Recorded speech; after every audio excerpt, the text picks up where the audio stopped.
23 साल के लंबे अरसे के बाद कोलार गोल्ड फील्ड्स यानी कि केजीएफ में एक बार फिर से माइनिंग की शुरुआत होने वाली है एंड अनुमान लगाया जा रहा है कि इस बार माइनिंग करने पे लगभग 33,000 किलोग्राम का गोल्ड है जो कि इस केजीएफ की फील्ड्स में से हमें मिलने वाला है।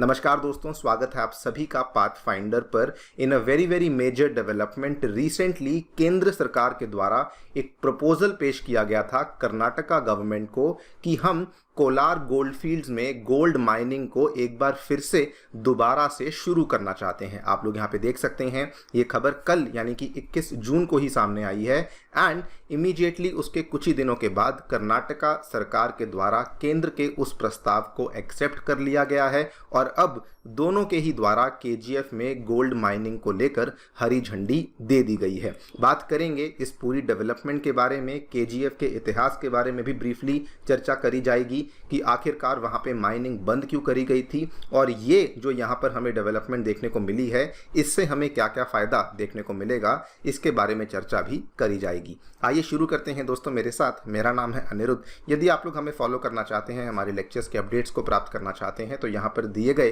टेलीग्राम चैनल्स के माध्यम से ऐसा कर सकते हैं। आगे बढ़ने से पहले आपको बताना चाहूँगा कि पिछले साल यूपीएससी 2023 के एग्जामिनेशन में अनअकैडमी के लर्नर्स ने बहुत ही शानदार परफॉर्मेंस करके दिखाया है। टॉप 10 में 4 लर्नर्स एंड पूरी लिस्ट में 315 से भी अधिक लर्नर्स अनअकैडमी के साथ जुड़कर अपनी तैयारी को कर रहे थे। आप भी अपनी तैयारी हमारे साथ जुड़ के शुरू कर सकते हैं। अब हमारे ऑफलाइन सेंटर्स नई दिल्ली के करोल बाग में, नई दिल्ली के मुखर्जी नगर में और उत्तर प्रदेश के प्रयागराज में आ चुके हैं। इन सभी ऑफलाइन सेंटर्स में जीएस कोर्सेज साथ में ऑप्शनल कोर्सेज अवेलेबल करवाए गए हैं और साथ में इन्हीं कोर्सेज के साथ साथ CSAT, essay writing, current affairs coverage, test series जैसी सर्विसेज भी आपको अवेलेबल करवाई गई हैं। कोई भी आपको डाउट है आप इन सेंटर्स को विजिट कर सकते हैं या फिर नीचे दिए गए फ़ोन नंबर्स पर आप लोग फ़ोन भी कर सकते हैं।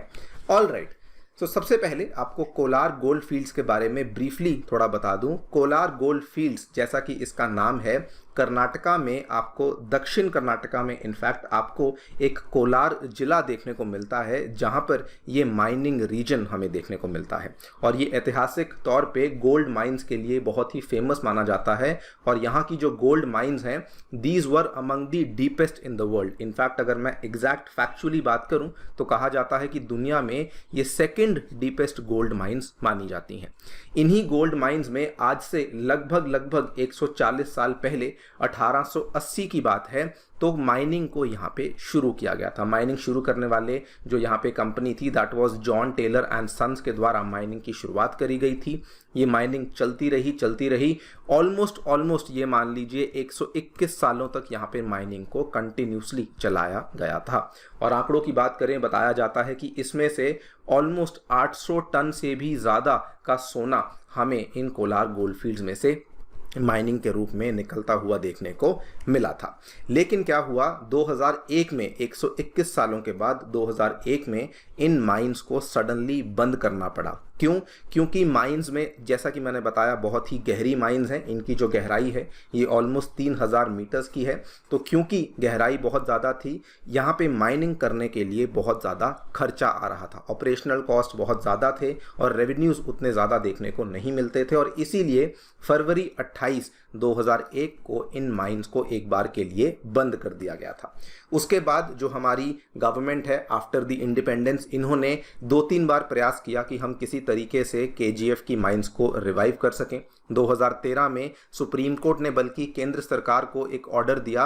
उन्होंने कहा कि आप इसका एक ग्लोबल टेंडर फ्लोट कर दीजिए कि कोई बाहर की कंपनी आए और यहाँ पर केजीएफ में माइनिंग की शुरुआत को कर सके, लेकिन ये बात भी आगे नहीं बढ़ पाई। फिर 2015 में एक बार फिर से केंद्र सरकार ने खुद ही सोचा कि हम खुद ही इन ओल्ड माइंस को यहाँ पे रिवाइव करने का प्रयास करेंगे। उसमें हम लोग केजीएफ की माइंस को भी रिवाइव करने का प्रयास करेंगे सो दैट जो डोमेस्टिक प्रोडक्शन है सोने की वो यहाँ पर फिर से शुरू हो सके। लेकिन उस टाइम पर भी केजीएफ में माइनिंग की शुरुआत नहीं हो पाई। लेकिन दोस्तों 2020 में एक बहुत ही मेजर डेवलपमेंट देखने को मिलती है। 2020 में सेंट्रल गवर्नमेंट की एक कंपनी है जिसका नाम है मिनरल एक्सप्लोरेशन कॉर्पोरेशन लिमिटेड। इन्होंने कर्नाटका गवर्नमेंट को अप्रोच किया। कर्नाटका गवर्नमेंट को इन्होंने कहा कि हम लोग केजीएफ में एक सर्वे करना चाहते हैं और हम लोग जो ये सर्वे है ये ऑलमोस्ट 3000 एकड़ में सर्वे को करेंगे।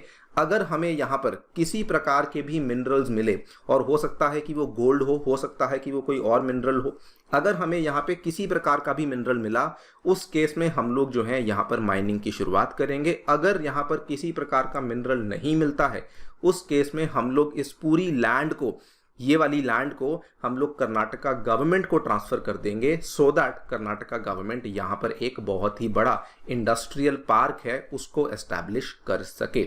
लेकिन दोस्तों फॉर्चुनेटली कह लीजिए, ये वाला जो सर्वे यहाँ पे किया गया था, इसमें मालूम पड़ा कि असल में इस एरिया में अभी भी बहुत सारा गोल्ड हमें देखने को मिलता है। और इसी की बदौलत आज हम देख रहे हैं सेंटर ने अपना पूरा प्रस्ताव तैयार किया कि हम लोग वहाँ पे माइनिंग को करना चाहते हैं। सेंटर ने उस प्रस्ताव को स्टेट गवर्नमेंट को भेज दिया। स्टेट गवर्नमेंट ने प्रस्ताव को मंजूरी दे दी कि ठीक है, हम लोग यहाँ पर आपको हरी झंडी देते हैं। और इसी की बदौलत हम लोग आज देख रहे हैं that Karnataka has okayed centre's proposal to revive the gold mining at the Kolar gold fields. और यहाँ पर देखिए ऑलमोस्ट 1000 एकड़ की जो ये वाली माइंस हैं, यहाँ पर अब माइनिंग को फिर से शुरू किया जाने वाला है। वैसे आपको बता दूं, ये वाली जो माइंस हैं ये इवन दो हैं कर्नाटका में, लेकिन ये सेंट्रल गवर्नमेंट के तहत आपको देखने को मिलती है। एक PSU कंपनी है, Bharat gold mines limited BGML, और ये गवर्नमेंट ऑफ इंडिया की PSU कंपनी है जिनकी ओनरशिप में ये वाली माइंस हमें आज की घड़ी में देखने को मिल जाती हैं। केंद्र सरकार ने अब अनाउंस किया है कि माइंस जो कि BGML के पास हैं उनको हम लोग रिवाइव करने वाले हैं। एंड MMDRA एक्ट यानी कि mines and mineral development regulation act 1957 के तहत हम लोग इस माइनिंग को यहाँ पे शुरू करने वाले हैं। ये पूरा का पूरा मामला पार्लियामेंट में भी अनाउंस किया गया था, और पार्लियामेंट में बल्कि खड़े होकर के एक मंत्री ने यह भी कहा था कि क्योंकि हम लोग यहाँ पर इसको रिवाइव करने वाले हैं, तो हम लोग जो है इसके माध्यम से उम्मीद करते हैं कि इससे बहुत सारा रोजगार बढ़ेगा और बहुत सारा जो डोमेस्टिक गोल्ड प्रोडक्शन है वो भी यहाँ पर बढ़ सकता है। नाउ कितना एग्जैक्टली डोमेस्टिक गोल्ड प्रोडक्शन यहाँ पर बढ़ने वाला है, अनुमान लगाए गए हैं। जो भी सर्वे यहाँ पे किया गया था सन 2020 में, मैंने आपको बताया जो सर्वे को शुरुआत करी गई थी, तो ऑलमोस्ट कहा जाता है कि 33 मिलियन टन्स ऑफ डंप्स यहाँ पे देखने को मिलते हैं। ये जो डंप्स होते हैं ये एक्सट्रैक्शन वेस्ट होता है, इन्हीं डंप्स में से अल्टीमेटली सोने को निकाला जाता है।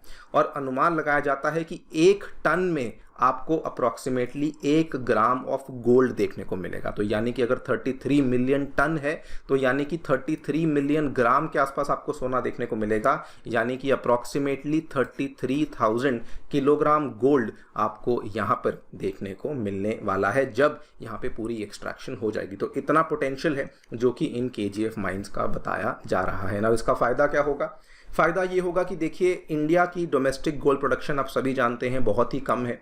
इंडिया में आज की घड़ी में जो वर्किंग गोल्ड माइंस हैं वो केवल 3 ही देखने को मिलती हैं, जिसमें से 2 आपकी हुत्ती और उट्टी माइंस, ये दोनों कर्नाटका में है, और एक माइन आपकी झारखंड में है, दैट इज़ दी हीराबुदीनी माइंस, जो आपको ये देखने को मिलती है। और इन सभी माइंस में से कुल मिलाकर के जो इंडिया की गोल्ड प्रोडक्शन है वो पूरे साल की केवल 1.6 टन होती है, जबकि हमारी जो कंजम्पशन है ये ऑलमोस्ट 800 टन के आसपास पहुंच चुकी है। और ये डेटा आज से लगभग 1.5-2 साल पुराना डेटा है। आज की घड़ी में मैं ये कह सकता हूं कि हमारी कंजम्पशन 800 टन को भी क्रॉस कर चुकी होगी। तो उस केस में अगर हम लोग KGF की माइंस को यहाँ पर दोबारा से रिवाइव करते हैं, उतना तो नहीं लेकिन फिर भी थोड़ा बहुत करके हम लोग यहाँ पे और सोने को ऐड कर पाएंगे, डोमेस्टिक प्रोडक्शन को हम लोग इंक्रीज कर पाएंगे, और हमारी जो रिलायंस है वो बाहर के देशों पर हम लोग यहाँ पे डेफिनेटली कम कर पाएंगे। बाकी दोस्तों आप लोग क्या सोचते हैं हमें डेफिनेटली बताएं कमेंट सेक्शन में। वैसे जाने से पहले आपको एक ट्रिवियल फैक्ट बताना चाहूँगा। KGF की माइंस जो कि बहुत टाइम से ये खाली पड़ी हुई थी, लेकिन चूंकि ये बहुत ही ज़्यादा गहरी माइंस हैं और नीचे जाकर के यहाँ पर बहुत सारे फिजिक्स के एक्सपेरिमेंट्स को कैरी आउट किया गया है, पार्टिकल फिजिक्स के एक्सपेरिमेंट्स को कैरी आउट किया गया है, leading to the discovery of atmospheric neutrinos. तो जब ये माइंस खाली पड़ी हुई थी उस समय भी हमारी सरकार इनका किसी ना किसी तरीके से यहाँ पर फ़ायदा उठा ही रही थी। खैर एनी हाउ, अपनी राय हमें कमेंट सेक्शन में बताना बिल्कुल ना भूलिए। Thank you so much for listening, stay tuned and stay safe.